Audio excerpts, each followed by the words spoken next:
Maligayang araw ng mga manggagawa. Ito po ang ating latest weather update ngayong Friday, May 1, 2026. Alamin po muna natin ilan bang bagyo ang inaasahan natin ngayong buwan. Base po sa ating mga forecast, possible isa o dalawang bagyo ang pumasok sa ating PAR ngayong buwan ng Mayo. At ang susunod naman ng mga pangalan ng bagyo ay Kaloy at Domeng. Base naman sa ating climatological tropical cyclone tracks, yung mga bagyo sa Mayo ay usually nagre-recurve o hindi tumatama sa ating kapuluan at nagre-recurve na lamang. Meron din namang mga bagyo na dumadaan dito sa may Central Philippines at nagre-recurve at e-exit ng ating PAR. Ngunit ito po'y climatological TC tracks lamang. Pumunta na po tayo sa magiging taya ng panahon ngayong araw. Patuloy pong umiiral itong easterlies o yung hangin galing sa karagatang Pasipiko na magdadala ng mataas na tsansa ng mga pag-ulan dito sa may Visayas and Mindanao area. But other parts of the country naman, inaasahan natin yung init at maalinsangang panahon buong maghapon. Although possible pa rin naman yung mga tsansa ng mga thunderstorms pagsapit ng hapon hanggang sa gabi. Sa ngayon, wala naman po tayong nakikita na bagong sama ng panahon sa loob at labas ng ating PAR. Ito po yung ating inaasahan na panahon dito po sa may Luzon area. Buong Luzon po, inaasahan natin yung mainit nga at maalinsangang panahon. Although, possible yung afternoon rain showers and thunderstorms. Pero yung mga pag-ulan na ito ay mga panandalian lamang. Ito po yung ating mga agwat ng temperatura kung saan pinakamataas pa rin po sa may Tuguegarao, 26 to 37 degrees Celsius. Sumunod sa may Metro Manila, 22 to 35, hanggang 33 naman dito sa may Tagaytay at Salawag, hanggang 32 sa may Legazpi, habang dito naman po sa may Baguio, 17 to 25 degrees Celsius.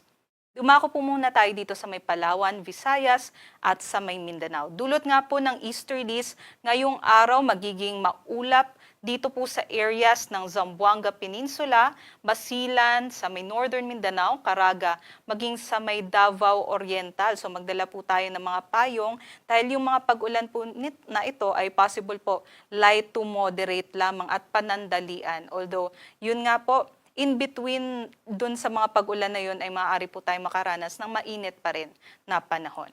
Other parts po ng Visayas and Mindanao magiging maalinsangan at maaraw naman po. Generally fair weather conditions po tayo.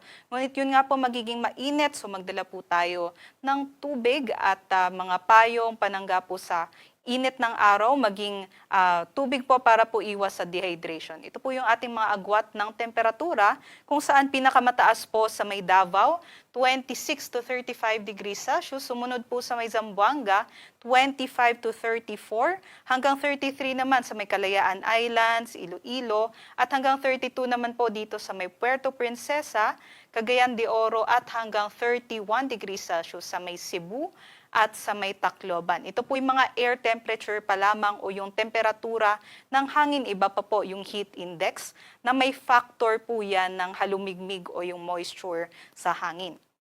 So kahapon po, April 30, nakapagtala po tayo ng 40 to 41 degrees na heat index sa Metro Manila.